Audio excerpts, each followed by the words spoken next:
What kind of promise is strong enough to hold a person in place when the land itself seems determined to break her?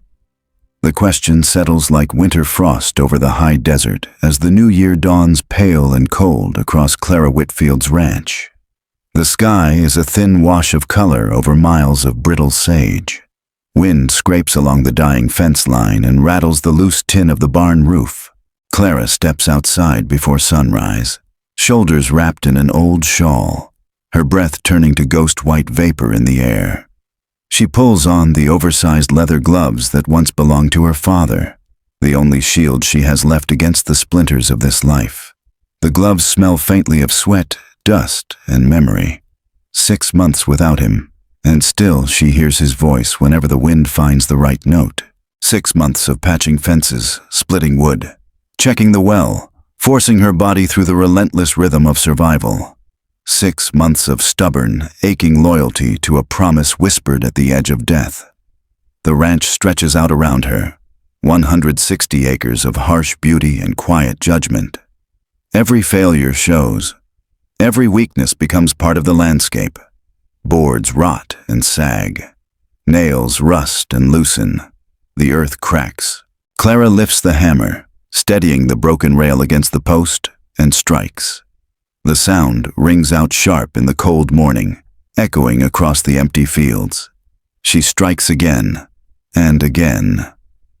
Her arms burn, but she keeps swinging, as if each blow could silence doubt. She is alone. That truth sits heavy and unbalanced in her chest, pressing against her breath. The neighbors had made offers. Marriage, money, pity disguised as practicality. She refused them all. The promise mattered more. Her father had trusted her with the land, trusted her to carry his work forward, trusted her not to surrender. Even now, she cannot allow herself to consider failing.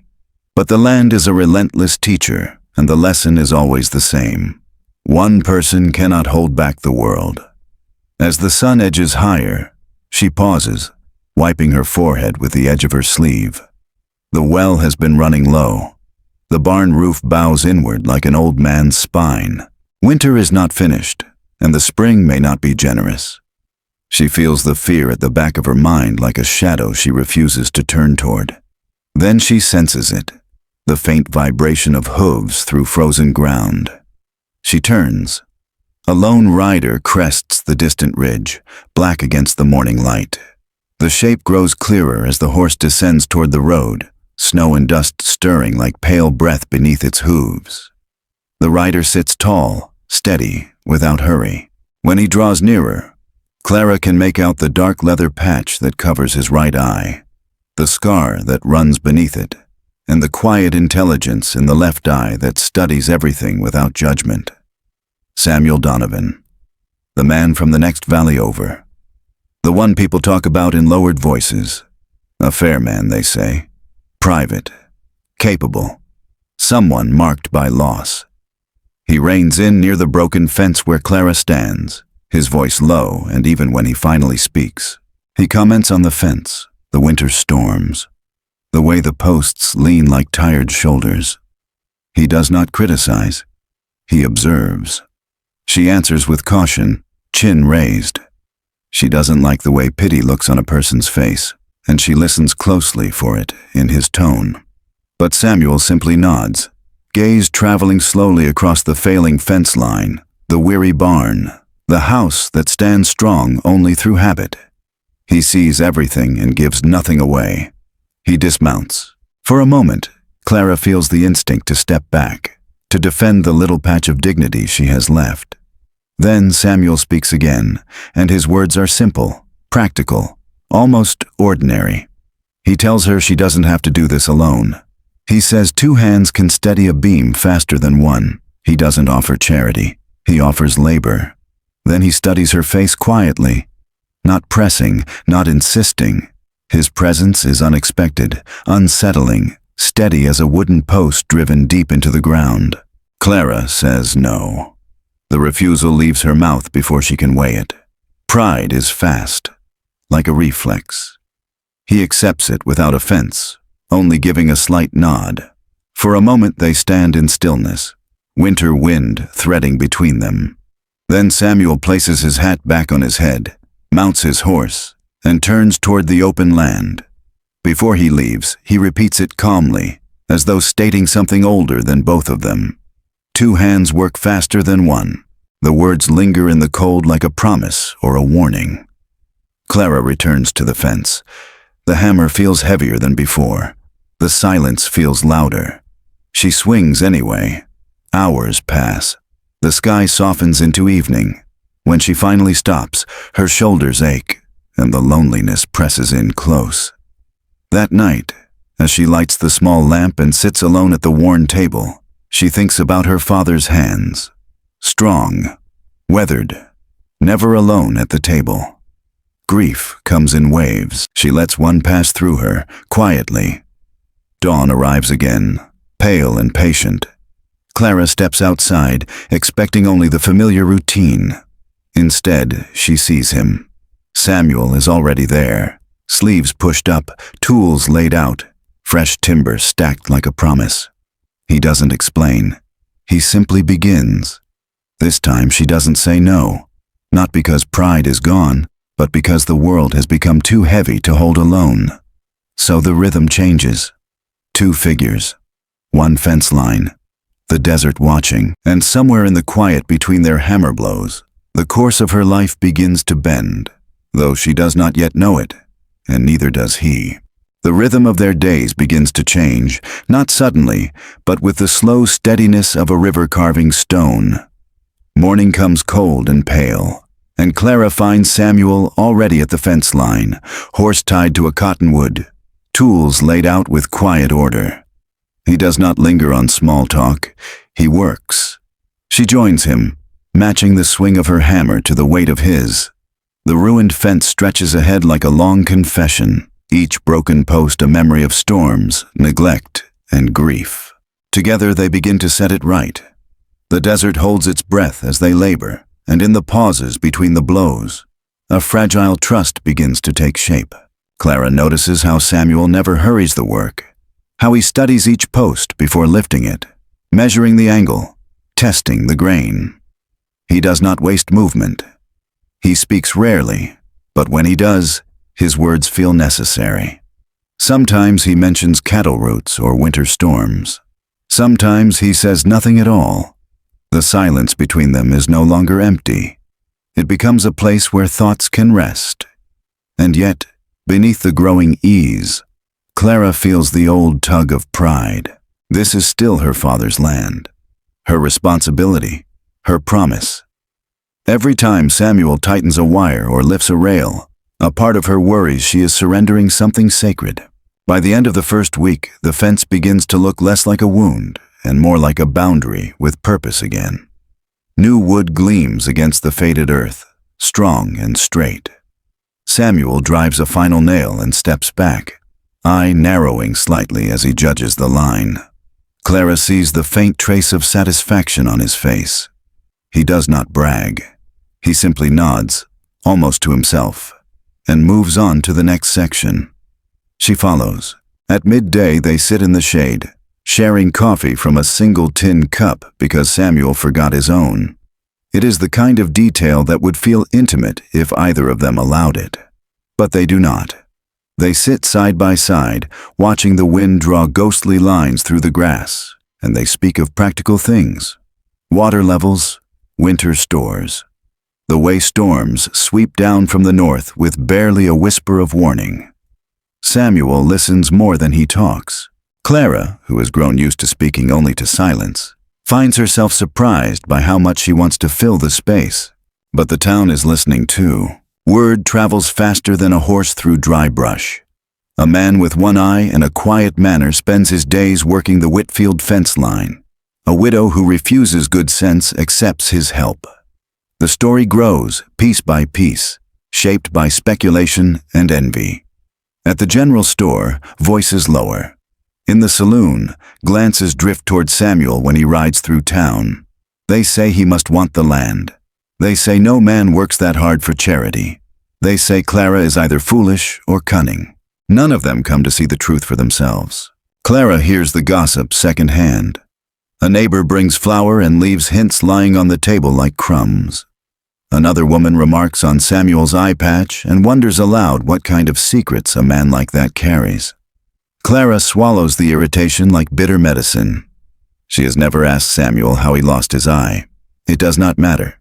Pain does not need explanation to be real. That evening, when Samuel returns to his own land, Clara stands by the repaired stretch of fence, tracing her fingers along the new grain. She thinks of the words they whisper in town, of the old rules that say a woman cannot hold land without owing someone for it. Her jaw tightens. She will not trade her independence for safety. Not now, not ever. And yet, when Samuel returns the next morning, she feels relief loosen the knot in her chest. They speak at last of legacy. Samuel tells her about his father in simple, unembellished sentences. A hard man, but fair. A man who believed that land remembers how you treat it, that cattle move like water, always seeking the path of least resistance. Clara listens, feeling the echo of her own father's voice in those words. She tells Samuel how it felt to watch the life fade from the man who had always seemed bigger than the sky. She does not cry. She simply states the truth, and Samuel does not look away. Work becomes the thread that binds these confessions together. Each post-reset is a small victory. Each stretch of wire tightened is a promise renewed. Samuel adjusts to his limited vision with practiced ease, turning his head slightly to see the world more fully. Clara sees the resilience in that gesture.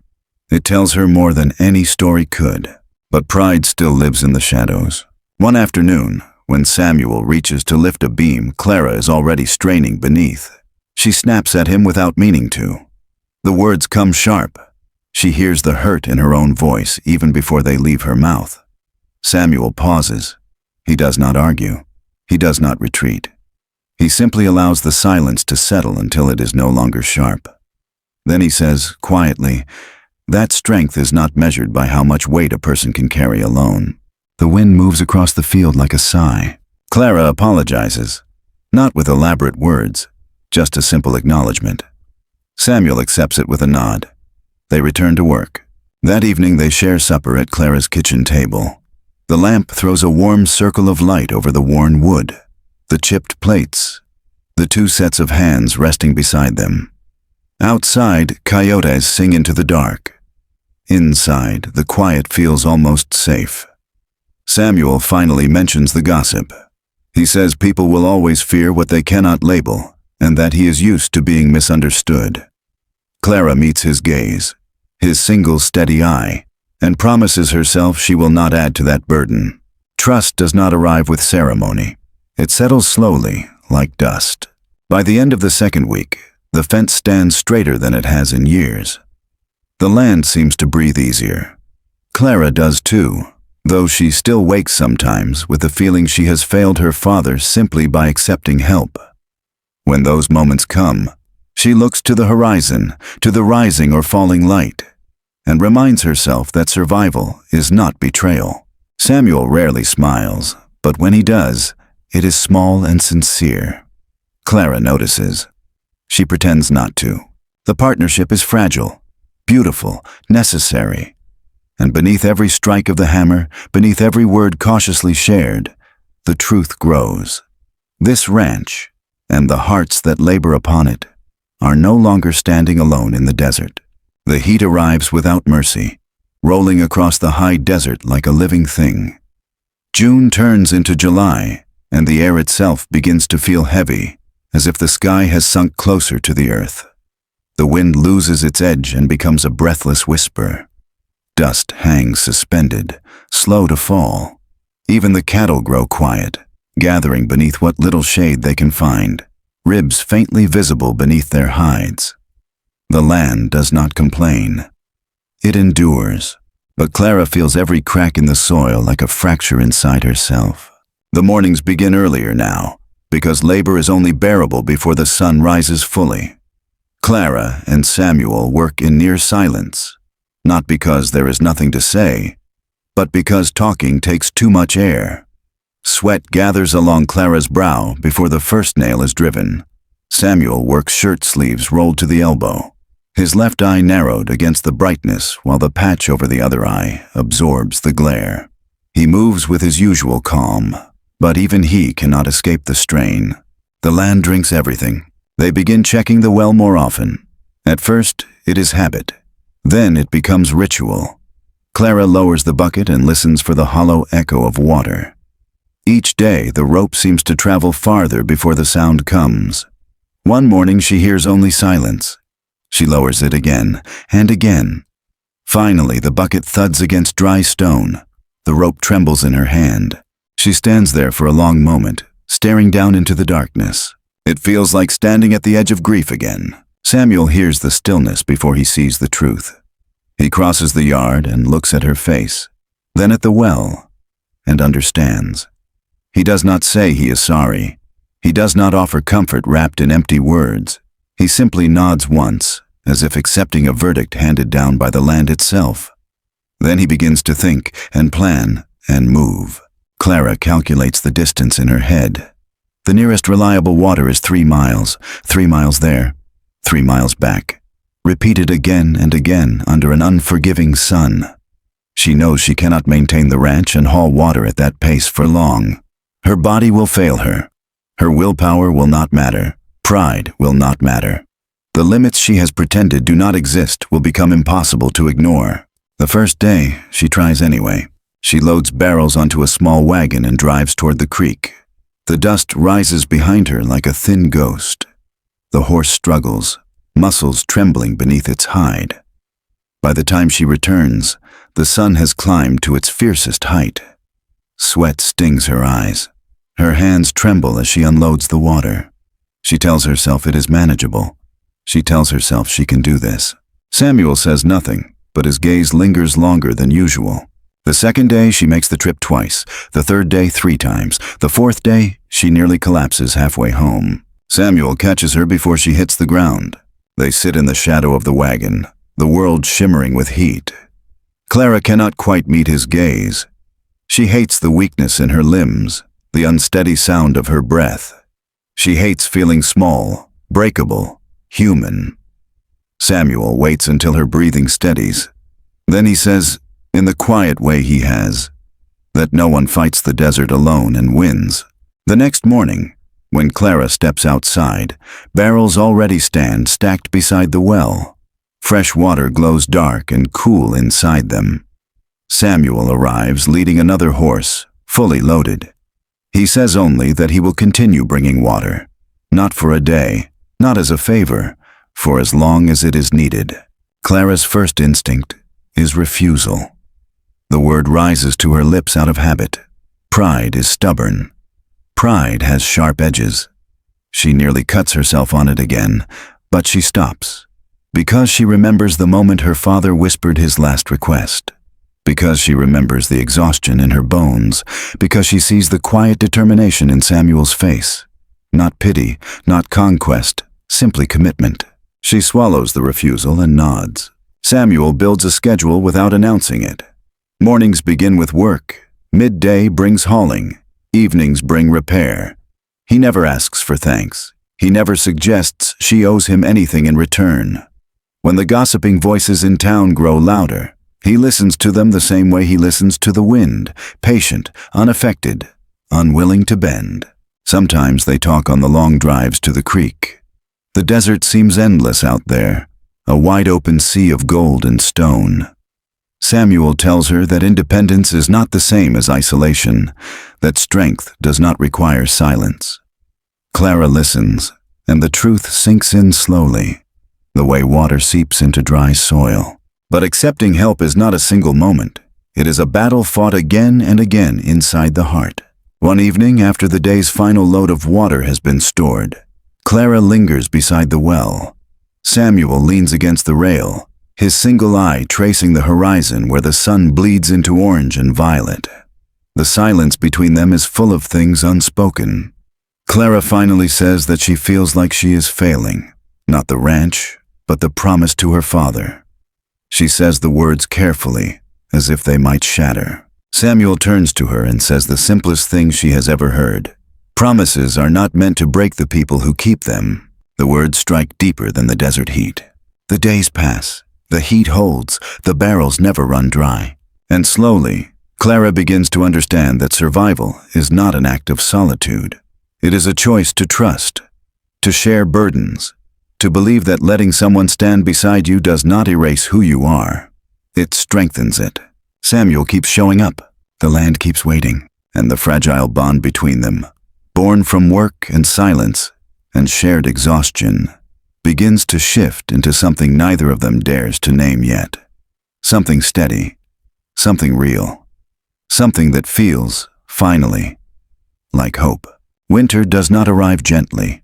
It sweeps across the high desert like a stern judge, erasing color, hardening soil, and pushing life inward. The first storm comes early, riding in on a sky the color of bruised steel. Wind claws across the fields, bending the grass nearly flat. Snow begins as a whisper and grows into a relentless tempo against the windows. By nightfall, the world outside Clara's cabin no longer looks like the land she knows. It is a blank page waiting for survival to be written across it. The cold settles into the bones of the house. Wood snaps in the stove. Frost creeps along the glass like a slow-moving shadow. Clara wakes in the night to the sound of the roof complaining under the weight of the snow. She pulls the blankets tighter around her shoulders, listening. She has grown used to listening. To the wind, to the earth, to the strange language of loneliness. But tonight, the language is fear. By morning, the snow is piled halfway up the windows. The sky presses low and gray. The air burns when she breathes it. She moves through the house in silence, tending to the fire, boiling water, checking supplies. Each task carries the same question beneath it. Will this be enough? Samuel arrives through the storm, a dark figure in the blinding white. Snow clings to his coat and hat. His horse exhales clouds of steam. He does not knock loudly. He doesn't need to. Clara opens the door before he can lift his hand. For a moment they simply stand there, cold rushing past them into the house, the winter looking in over their shoulders. Then he gives a small nod, the same way he did by the fence line, as if to say he is here, and that is that. He surveys the cabin and the yard beyond it. The roof line dips in places where the weight has become too great. The wood shed stands half empty. The windows tremble against the wind. Samuel does not waste time. He sheds his coat, rolls up his sleeves, and gathers the tools that have never been far from his reach. They work the first day in near silence, moving snow from the roof, bracing beams, hauling wood. Clara's cheeks burn red from the cold. Samuel's breath fogs in the air as he speaks only when necessary, his single eye scanning every surface, every seam, every weakness that winter might exploit. He stays late, longer than he should, until the sky deepens into black. When he finally leaves, Clara watches him disappear into the storm and feels the ache of gratitude mixed with something warmer, something more dangerous. The storms do not relent. Wind becomes a constant voice outside the walls, a howling reminder of how small they are against the elements. One night, the sound changes. A sharp crack from the roof as a beam shifts under strain. Clara bolts upright. Her heart pounds. Without hesitation, she pulls on her coat and steps into the cold dark. Snow bites at her face. The world smells like ice and danger. Samuel arrives within the hour, as though summoned by the crack itself. He climbs onto the roof in the dark, tying rope around his waist as insurance against the slippery slope. His boots scrape against the timber. Clara watches from below, every nerve pulled tight. The thought occurs to her. What if he falls? What if the only constant presence she has allowed into her life is suddenly gone, swallowed by winter? The fear is startling, sharp, real. But Samuel moves with deliberate care. His limited vision does not slow him. If anything, it seems to make him more aware of every sound, every shift beneath his feet. When he returns to the ground, dusted with snow and exhaustion, Clara finally allows herself to breathe again. The gossip from town does not stop just because winter has closed the roads. It travels on voices, on letters, on the restless imagination of people with too much time and too little kindness. Samuel hears it. Clara hears it. Some say he spends too many nights near the Whitfield cabin. Others say he must have laid claim to the land at last. Samuel meets these rumors with the same calm he brings to every storm, but Clara knows the cost. Reputation is a form of currency out here. To risk it is no small thing. One evening, after a long day of repairs and storm watching, Clara sets supper on the table. The lamplight pools gently across the wood. The house feels unusually still. Samuel sits across from her, shoulders heavy, eyes tired in a way that goes beyond physical labor. She studies him in silence. The words inside her begin to rise, unwilling to remain buried any longer. She tells him she is afraid, not of the winter, not of the work, but of failing the memory of the man who raised her, of losing the only thing that connects her to that past, of needing someone so badly that the thought of losing them feels like standing at the edge of an open well with nothing to hold on to. The confession leaves her feeling exposed, like a window pane in the storm. Samuel does not rush to answer. He lets the truth sit between them for a moment, honoring it with quiet. Then he tells her that legacies do not survive because one person breaks themselves trying to protect them. They survive because people choose to keep building, even after loss. He says that he does not help to own her land or her life. He helps because he respects the love that keeps her here, and because something inside him has begun to anchor itself to this place as well.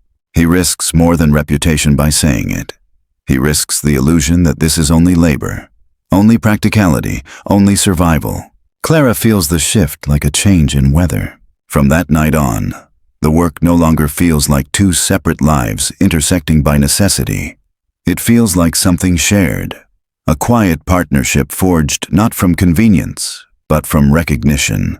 Two people carrying their ghosts side by side and learning, slowly, to lay them down. Winter continues to test them.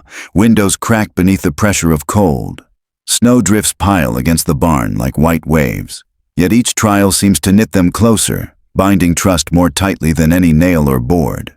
And beneath it all, buried like seeds under the frozen ground, something fragile waits for spring. Spring arrives like a breath finally released, slow and cautious at first, then gathering courage as the days lengthen.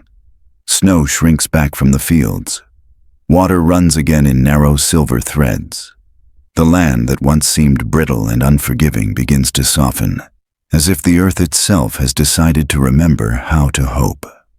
Clara stands at the edge of the pasture one early morning, the sky washed gold with light, and watches the wind move through the grass like a hand smoothing fabric. Beside her, Samuel rests his weight against the fence rail they rebuilt together. Neither of them speaks for a long while. There is no need. Silence has become a language they share. Work resumes as always, but something fundamental has changed. The land no longer feels like a burden Clara must carry alone. The fence, the well, the roof, the fields. Each piece is now part of a larger whole, not only tied to the past, but anchored to a living partnership. Samuel brings his cattle over the ridge and lets them graze on the shared land. Clara trades seed and tools with him with easy familiarity. What began as necessity has become habit. What began as habit has become belonging. When the town finally understands what has taken root between them, the gossip loses its sharpness. Curiosity turns into quiet acceptance. People see the result. Two ranches working as one, stronger than either could have stood alone. They see Samuel's steady loyalty. They see Clara's strength, still intact, not erased by love, but reshaped by it. Respect grows where speculation once lived. The decision to formally merge their land comes without drama. It is the natural next step, like water finding its way downhill. They sit at Clara's kitchen table, papers spread before them, lamplight turning their shadows long and soft across the floor. Samuel reads the words slowly, carefully, with the same attention he gives to fence posts and storm clouds. Clara watches his hands, scarred, capable, unbearably human. She signs her name without hesitation. So does he. The ink dries. The promise becomes permanent. Their wedding reflects the same quiet strength. No spectacle. No grand speeches. Just the two of them standing beneath an open sky while a handful of neighbors look on. Samuel wears his best coat, the eye patch stark against the late afternoon light. Clara wears a simple dress with a ribbon tied at the waist. When they join hands, it feels less like a ceremony and more like acknowledging a truth that has existed since the first morning he returned to her fence line. They walk back to the house together, shoulder to shoulder, the desert stretching endlessly around them, no longer empty, no longer cruel, but simply home. Seasons begin to turn with a gentler rhythm. Summer brings heat again, but this time the well holds steady. Samuel has reinforced the lining. Clara has improved the irrigation ditches. They check the water together each dawn, their reflections wavering side by side at the surface. Autumn paints the fields in muted gold. Winter returns, but the roof stands strong, the windows hold, and the fire never burns all the way down.